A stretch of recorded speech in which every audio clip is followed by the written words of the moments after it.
लखनऊ में ब्रह्मोस की यूनिट का उद्घाटन करने के बाद रक्षा मंत्री राजनाथ सिंह ने एक वीडियो भी पोस्ट किया है, इसको आपको देखना चाहिए, जिसमें उन्होंने लिखा है ब्रह्मोस अपने आप में एक मैसेज है। और वाकई में ब्रह्मोस अपने आप में एक मैसेज है। युद्ध की परिस्थितियों में पहली बार ब्रह्मोस को इस्तेमाल किया गया है, यह भी आपको जानना चाहिए।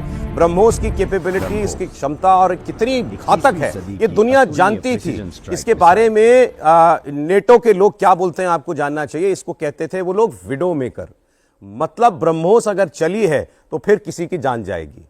ये ये नेटो का मानना था ब्रह्मोस मिसाइल के मामले में, क्योंकि ये भारत और रूस ने मिलकर के इसको विकसित किया है। इसका नाम भी बड़ा दिलचस्प है सौरभ, ब्रह्मपुत्र से ब्रह्म और मॉस्को से मोस, और इसीलिए क्योंकि भारत और रूस के साथ है तो ब्रह्मोस इसका नाम जो है। अभी हमारे एक एक्सपर्ट थे वो हमें बता रहे थे कि इसीलिए ब्रह्मोस इसका नाम जो है वो रखा गया है। और जल थल नभ यानी तीनों तरह से ये हमला करने के लिए इसके अंदर कैपेबिलिटीज हैं। और हमें हमारे मेहमान ही बताते थे, हम लोग तो बहुत कई दिनों से बात कर रहे हैं, तो 7 तारीख से पहले भी जब भारत ने हमला किया उससे पहले भी चर्चा होती थी, तो इसकी खासियत में ये बताया जाता था कि इसको रोक पाना ये नामुमकिन है लगभग। आज अभी ऐसा कोई रडार सिस्टम या रक्षा प्रणाली विकसित नहीं हुई है किसी भी देश की जो इसको रोक पाए, और ये इसने एक बार फिर जो है वो साबित भी करके दिखाया है। देखिए, तो sea to sea, air to air, surface to surface, ये अभी यही इसका जो प्रमोशनल वीडियो जो यहाँ पर उन्होंने दिया है वो उसमें यही बता रहे हैं कि कितनी काबिलियत है। तो एक तरफ हमारी इंडिजिनियस ब्रह्मोस है मेजर जनरल अस्थाना साहब, और दूसरी तरफ चाइना के जो तमाम वेपन हैं उनकी पोल खुलती हुई नजर आ रही है। आप देखिए कि उनके सिस्टम, उनकी मिसाइलें जो हैं वो फुस हो रही हैं, वो फट नहीं रही हैं, चाहे पर फतेह हो, फिर चाहे हम अब्दाली की बात कर लें। और यहाँ पर हमारी ब्रह्मोस ने क्या सटीक हमला किया कि गूंज रावलपिंडी के आर्मी हेडक्वार्टर तक सुनाई। बिल्कुल, देखिए ब्रह्मोस की जो कैपेबिलिटी है ये एक यूनिक कैपेबिलिटी है, क्योंकि इस मिसाइल में सबसे पहले ये क्रूज मिसाइल है, और क्रूज मिसाइल जो होती है वो ज़मीन के तकरीबन बहुत नीचे चलती है, 5 से 10 मीटर 15 मीटर तक ये जा सकती है, और किसी भी रडार को एक सफिशिएंट डिस्टेंस चाहिए होता है उसको पकड़ने के लिए, वो सफिशिएंट डिस्टेंस ये नहीं देती है। तो ये क्रूज मिसाइल है पहली बात।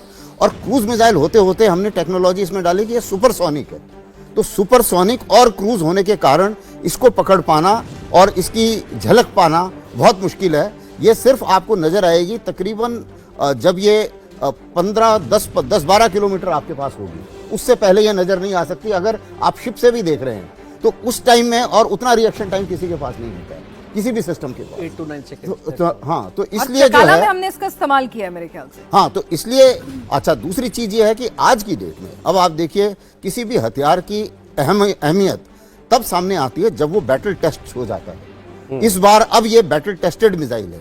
वैसे ही कई सारे देश इस मिसाइल की कैपेबिलिटी को देखते हुए खरीदना चाह रहे थे, लेकिन अब अगर आप देखें तो ये एक बैटल टेस्टेड सिस्टम हो गया है।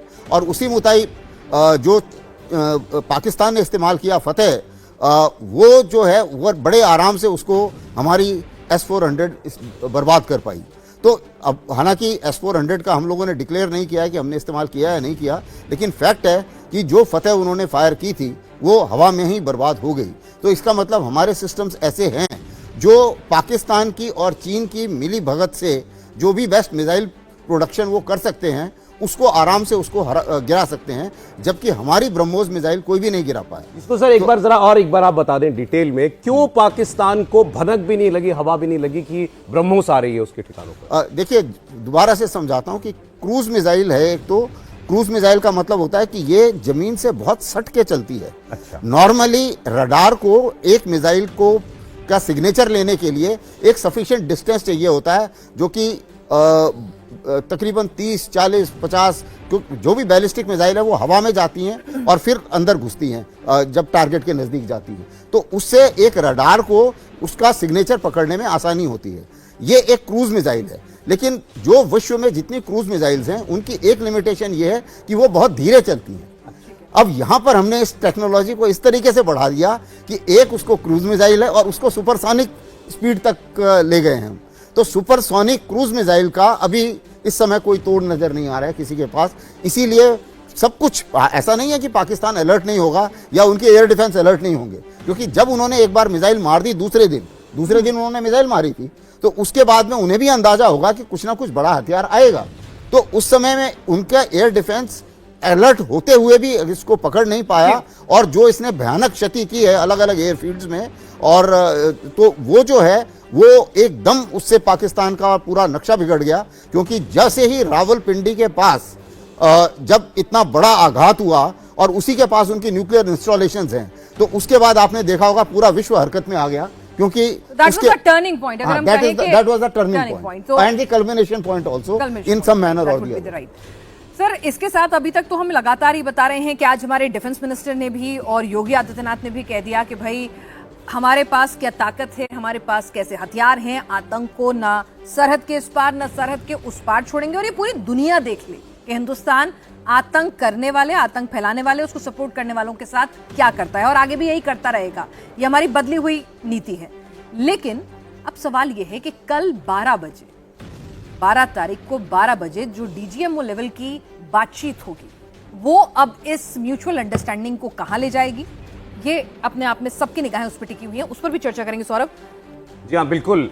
देखें, भारत और पाकिस्तान के बीच इस वक्त सीज फायर है, लेकिन इस ऐलान से पहले भारत ने इस ब्रह्मोस मिसाइल के जरिए पाकिस्तान में भारी तबाही मचाई है। लोगों के मन में ये बड़ा सवाल था ना, ये बताओ कि कितना मारा पाकिस्तान को, तो वो हम आपको दिखा रहे हैं तस्वीरों में। ब्रह्मोस ने उनके एयरबेस का क्या हाल किया है।